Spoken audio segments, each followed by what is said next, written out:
Right मन की बात కార్యక్రమంలో మోడీ మాట్లాడుతారు లైవ్లో చూద్దాం कि इनको ज्यादा से ज्यादा पढ़ पाऊं, सुन पाऊं। आपकी बातों से कई ऐसे पहलू जानने को मिले हैं जिन पर इस आपाधापी में ध्यान ही नहीं जाता है। मेरा मन करता है कि युद्ध के बीच हो रही इस मन की बात में उन्हीं कुछ पहलुओं को आप सभी देशवासियों के साथ बांटूं। साथियों, भारत की कोरोना के खिलाफ लड़ाई सही मायने में पीपल ड्रिवन है। भारत में कोरोना के खिलाफ लड़ाई जनता लड़ रही है, आप लड़ रहे हैं। जनता के साथ मिलकर शासन प्रशासन लड़ रहा है। भारत जैसा विशाल देश जो विकास के लिए प्रयत्नशील है, गरीबी से निर्णायक लड़ाई लड़ रहा है। उसके पास कोरोना से लड़ने और जीतने का यही एक तरीका है। और हम भाग्यशाली हैं कि आज पूरा देश का हर नागरिक जन जन इस लड़ाई का सिपाही है, लड़ाई का नेतृत्व कर रहा है। आप कहीं भी नजर डालिए, आपको एहसास हो जाएगा कि भारत की लड़ाई पीपल ड्रिवन है।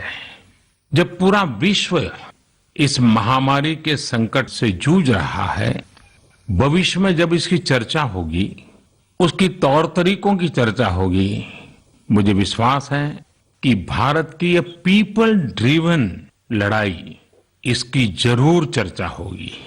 पूरे देश में गली मोहल्लों में जगह जगह पर आज लोग एक दूसरे की सहायता के लिए आगे आए हैं। गरीबों के लिए खाने से लेकर राशन की व्यवस्था हो, लॉकडाउन का पालन हो, अस्पतालों की व्यवस्था हो, मेडिकल इक्विपमेंट का देश में ही निर्माण हो। आज पूरा देश एक लक्ष्य, एक दिशा, साथ साथ चल रहा है।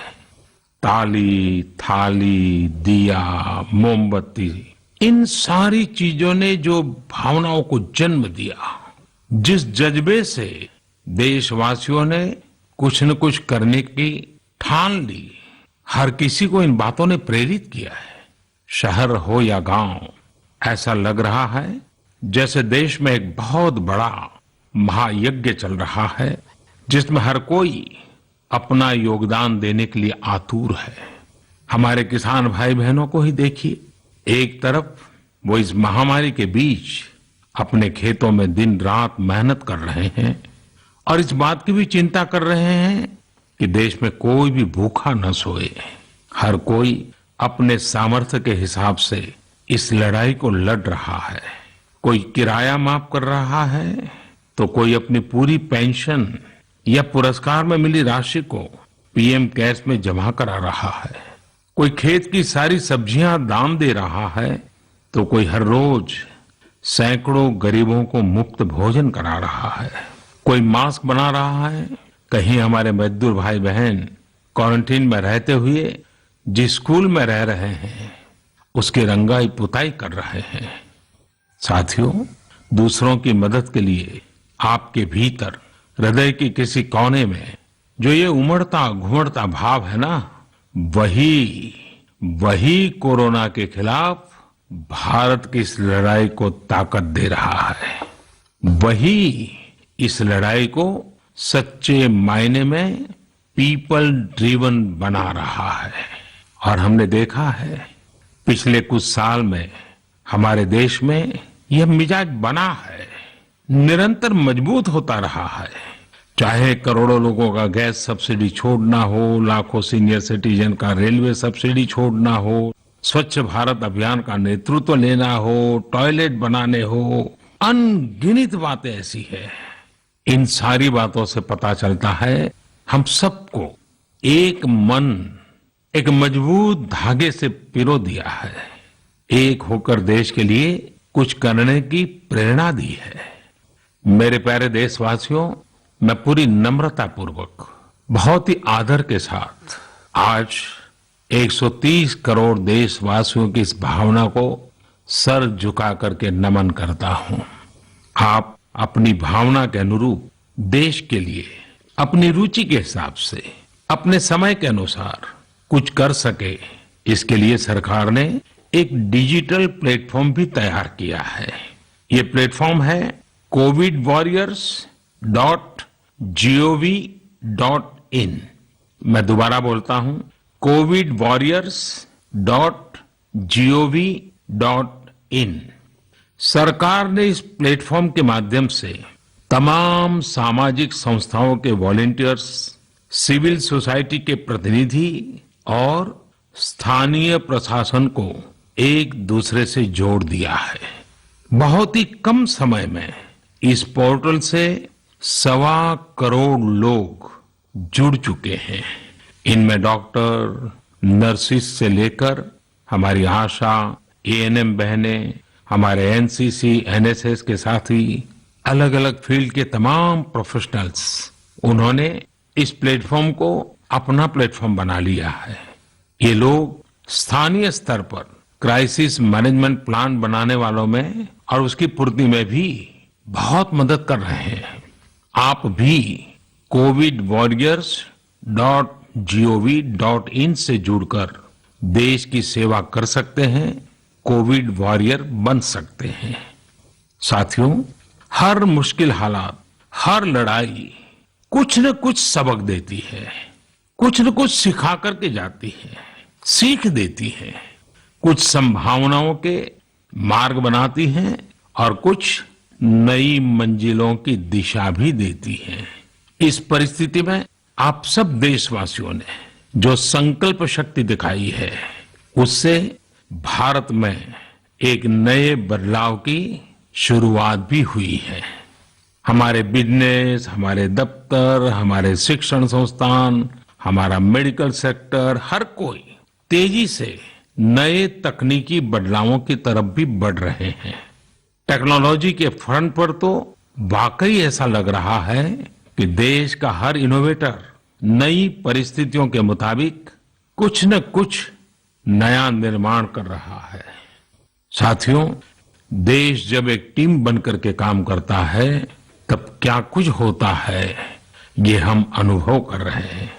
आज केंद्र सरकार हो, राज्य सरकार हो, इनका हर एक विभाग और संस्थान राहत के लिए मिलजुल करके पूरी स्पीड से काम कर रहे हैं। हमारे एविएशन सेक्टर में काम कर रहे लोग हों, रेलवे कर्मचारी हो, ये दिन रात मेहनत कर रहे हैं ताकि देशवासियों को कम से कम समस्या हो। आप में से शायद बहुत लोगों को मालूम होगा कि देश के हर हिस्से में दवाइयों को पहुंचाने के लिए लाइफलाइन उड़ान नाम से एक विशेष अभियान चल रहा है। हमारे इन साथियों ने इतने कम समय में देश के भीतर ही 3 लाख किलोमीटर की हवाई उड़ान भरी है और 500 टन से अधिक मेडिकल सामग्री देश के कोने कोने में आप तक पहुंचाया है। इसी तरह रेलवे के साथ ही लॉकडाउन में भी लगातार मेहनत कर रहे हैं ताकि देश के आम लोगों को जरूरी वस्तुओं की कमी न हो। इस काम के लिए भारतीय रेलवे करीब करीब 60 से अधिक रेल मार्ग पर 100 से भी ज्यादा पार्सल ट्रेन चला रही है। इसी तरह दवाओं की आपूर्ति में हमारे डाक विभाग के लोग बहुत अहम भूमिका निभा रहे हैं। हमारे ये सभी साथी सच्चे अर्थ में कोरोना के वॉरियर ही हैं। साथियों, प्रधानमंत्री गरीब कल्याण पैकेज के तहत गरीबों के अकाउंट में पैसे सीधे ट्रांसफर किए जा रहे हैं। वृद्धावस्था पेंशन जारी की गई है। गरीबों को 3 महीने के मुफ्त गैस सिलेंडर, राशन जैसी सुविधाएं भी दी जा रही हैं। इन सब कामों में सरकार के अलग अलग विभागों के लोग, बैंकिंग सेक्टर के लोग एक टीम की तरह दिन रात काम कर रहे हैं। और मैं हमारे देश की राज्य सरकारों की भी इस बात के लिए प्रशंसा करूंगा कि वो इस महामारी से निपटने में बहुत सक्रिय भूमिका निभा रही है। स्थानीय प्रशासन, राज्य सरकारें जो जिम्मेदारी निभा रही हैं, उसकी कोरोना के खिलाफ लड़ाई में बहुत बड़ी भूमिका है। उनका ये परिश्रम बहुत प्रशंसनीय है। मेरे प्यारे देशवासियों, देश भर से स्वास्थ्य सेवाओं से जुड़े लोगों ने अभी हाल ही में जो अध्यादेश लाया गया है उस पर अपना संतोष व्यक्त किया है। इस अध्यादेश में कोरोना वॉरियर्स के साथ हिंसा, उत्पीड़न और उन्हें किसी रूप में चोट पहुंचाने वालों के खिलाफ बेहद सख्त सजा का प्रावधान किया गया है। हमारे doctor, nurses, paramedical staff, community health workers और ऐसे सभी लोग जो देश को कोरोना मुक्त बनाने में दिन रात जुटे हुए हैं, उनकी रक्षा करने के लिए ये कदम बहुत जरूरी था। मेरे प्यारे देशवासियों, हम सब अनुभव कर रहे हैं कि महामारी के खिलाफ इस लड़ाई के दौरान हमें अपने जीवन को, समाज को, हमारे आसपास हो रही घटनाओं को एक फ्रेश नजरिए से देखने का अवसर भी मिला है।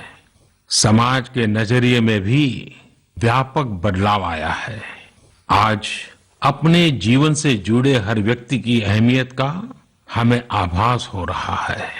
हमारे घर में काम करने वाले लोग हों, हमारी जरूरतों को पूरा करने के लिए काम करने वाले हमारे सामान्य कामगार हों, पड़ोस की दुकानों में काम करने वाले लोग हों, इन सब की कितनी बड़ी भूमिका है, हमें ये अनुभव हो रहा है। इसी तरह जरूरी सेवाओं की डिलीवरी करने वाले लोग, मंडियों में काम करने वाले हमारे मजदूर भाई बहन, हमारे आस पड़ोस के ऑटो चालक, रिक्शा चालक, आज हम अनुभव कर रहे हैं कि इन सब के बिना हमारा जीवन कितना मुश्किल हो सकता है। आजकल सोशल मीडिया में हम सब लोग लगातार देख रहे हैं कि लॉकडाउन के दौरान लोग अपने इन साथियों को न सिर्फ याद कर रहे हैं, उनकी जरूरतों का ध्यान रख रहे हैं, बल्कि उनके बारे में बहुत सम्मान से लिख भी रहे हैं। आज देश के हर कोने से ऐसी तस्वीरें आ रही हैं कि लोग सफाई कर्मियों पर पुष्प वर्षा कर रहे हैं। पहले उनके काम को संभवतः आप भी कभी नोटिस नहीं करते थे। डॉक्टर हो, सफाई कर्मी हो, अन्य सेवा करने वाले लोग हो, इतना ही नहीं, हमारी पुलिस व्यवस्था को लेकर भी आम लोगों के सोच में काफी बदलाव हुआ है। पहले पुलिस के विषय में सोचते ही नकारात्मकता के सिवाय हमें कुछ नजर नहीं आता था। हमारे पुलिसकर्मी आज गरीबों, जरूरतमंदों को खाना पहुंचा रहे हैं, दवा पहुंचा रहे हैं।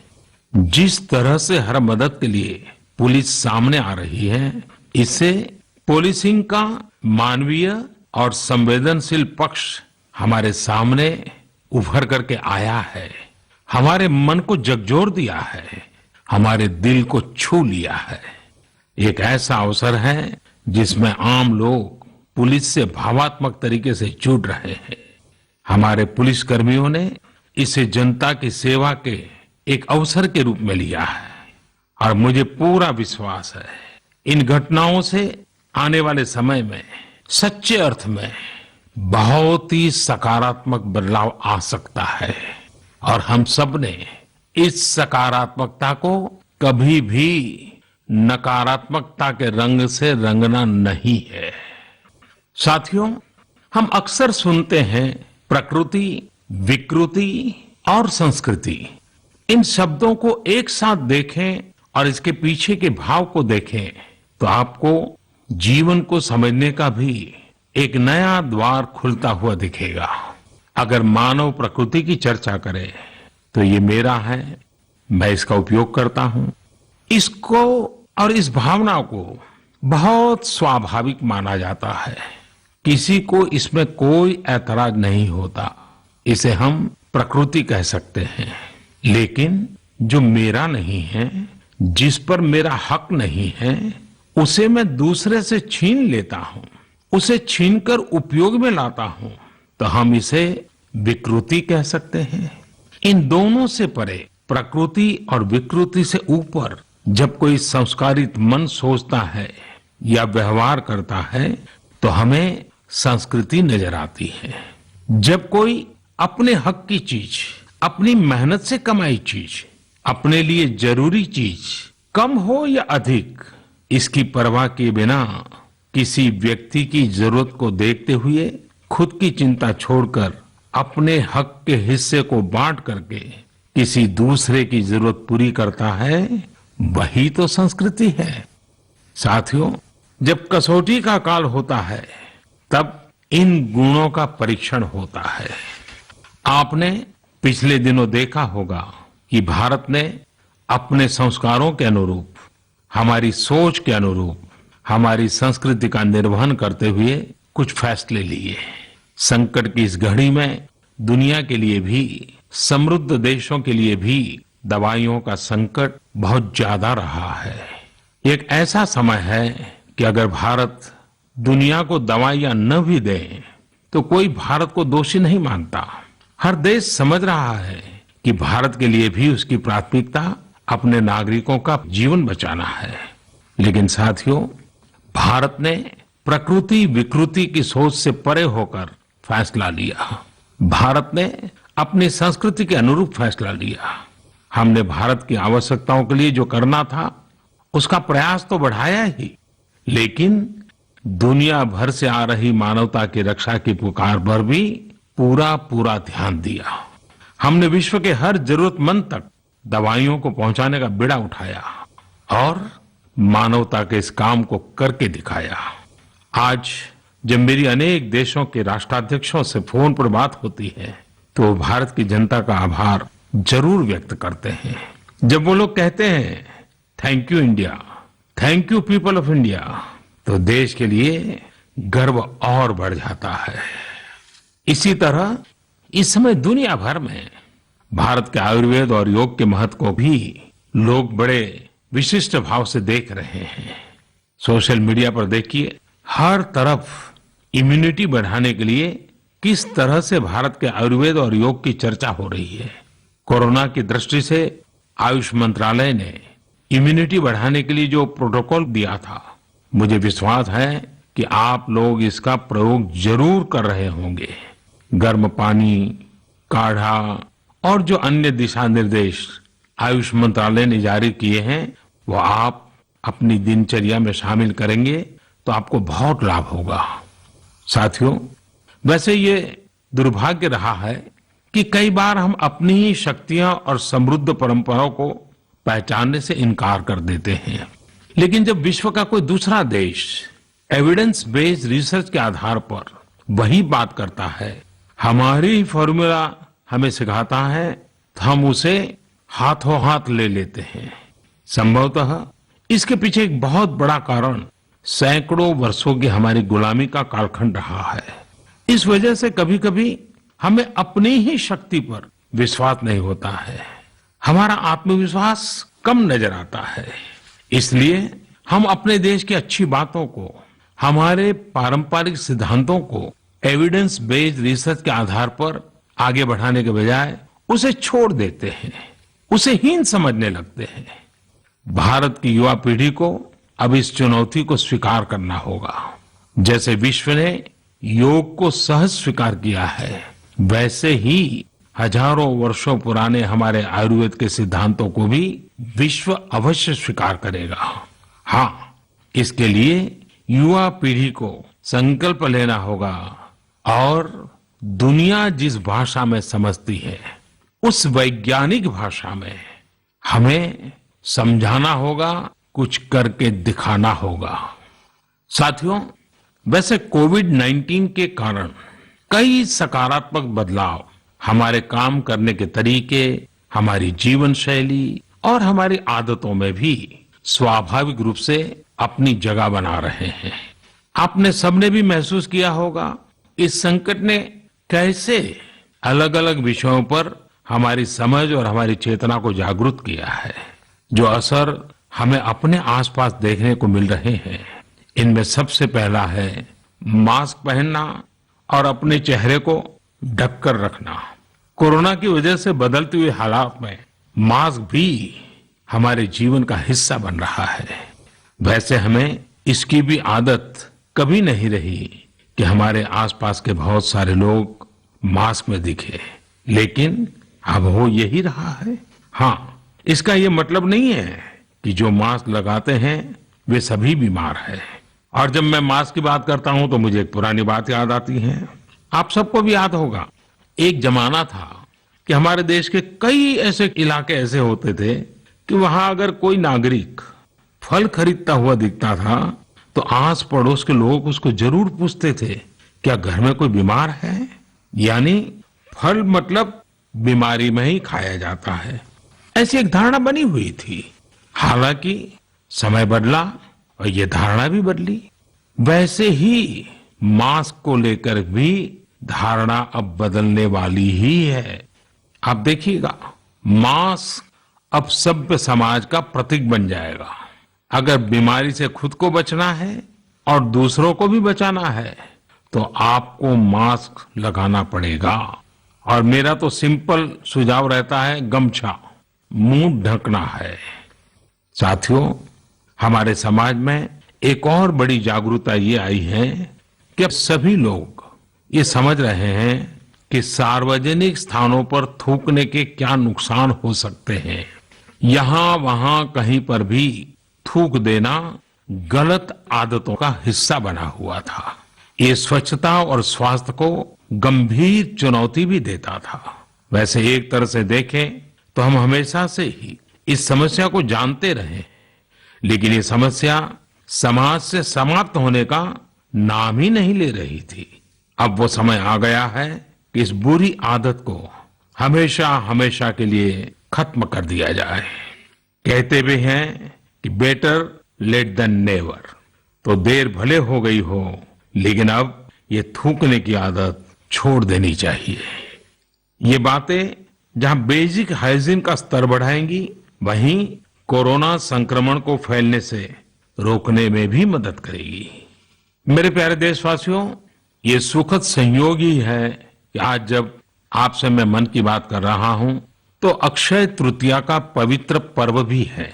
साथियों, क्षय का अर्थ होता है विनाश, लेकिन जो कभी नष्ट नहीं हो, जो कभी समाप्त नहीं हो, वो अक्षय है। अपने घरों में हम सब इस पर्व को हर साल मनाते हैं, लेकिन इस साल हमारे लिए इसका विशेष महत्व है। आज के कठिन समय में यह एक ऐसा दिन है जो हमें याद दिलाता है कि हमारी आत्मा, हमारी भावना अक्षय है। यह दिन हमें याद दिलाता है कि चाहे कितनी भी कठिनाइयां रास्ता रोके, चाहे कितनी